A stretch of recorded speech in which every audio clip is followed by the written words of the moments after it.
Hello and welcome to What the F*** Just Happened Today, your essential guide to the daily shock and awe in national politics. I'm Joe Amditis. Let's get to it. It's Tuesday, February 20th, 2024. Welcome to day 1127. For the third time, the United States vetoed a United Nations Security Council resolution calling for an immediate ceasefire in Gaza. The vote in the 15-member Security Council was 13 in favor, with the United States against. The UK abstained from voting. The U.S. ambassador to the UN called the resolution wishful and irresponsible. The U.S. meanwhile proposed its own resolution, which instead calls for a temporary ceasefire linked to the release of hostages held by Hamas. At the same time, the Biden administration is preparing major sanctions against Russia in response to the death of opposition leader Alexei Navalny.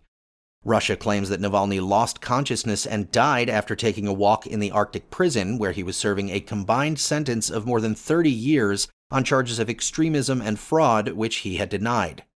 The substantial package of financial penalties will come on the eve of the 2-year anniversary of the Ukraine war, National Security Advisor Jake Sullivan said.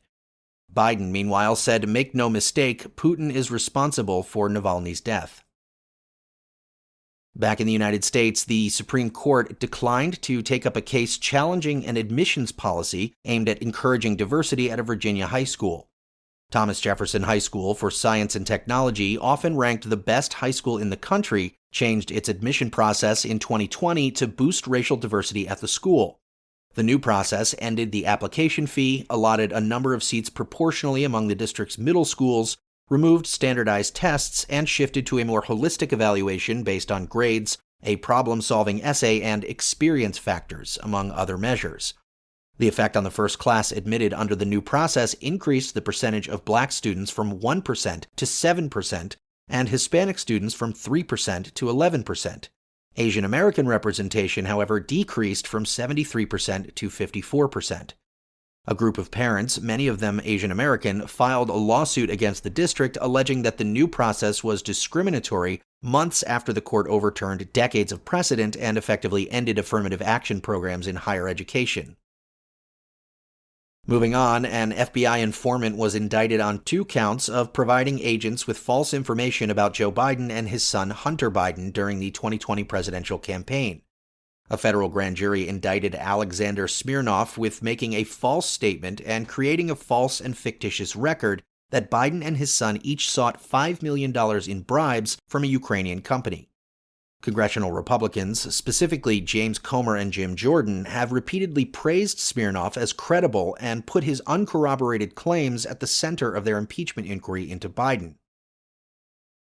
And finally, a Manhattan judge ordered Trump to pay $355 million plus interest and barred him from serving in a top role at any New York company for 3 years for fraudulently inflating the values of his properties. Justice Arthur Engoron concluded that Trump, his sons, and 2 former top finance executives were civilly liable for falsifying records, issuing false documents, and related conspiracy offenses. The judge also ordered Eric Trump and Donald Trump Jr. to pay $4 million and blocked them from serving as an officer or director of any New York corporation for 2 years. The Trump Organization's former longtime chief financial officer Alan Weisselberg was ordered to pay $1 million, and New York Attorney General Letitia James said that with prejudgment interest, the total judgment reaches over $450 million. The judge also criticized Trump and the defendants for refusing to admit wrongdoing for years, saying their complete lack of contrition and remorse borders on pathological. Around the same time, Trump announced the launch of a new line of $399 Trump-branded sneakers. That's all for now. You can find the links and sources for all of these stories on the main website. And as always, visit whatthefjusthappenedtoday.com for the latest news and headlines. Until next time, I'm Joe Amditis.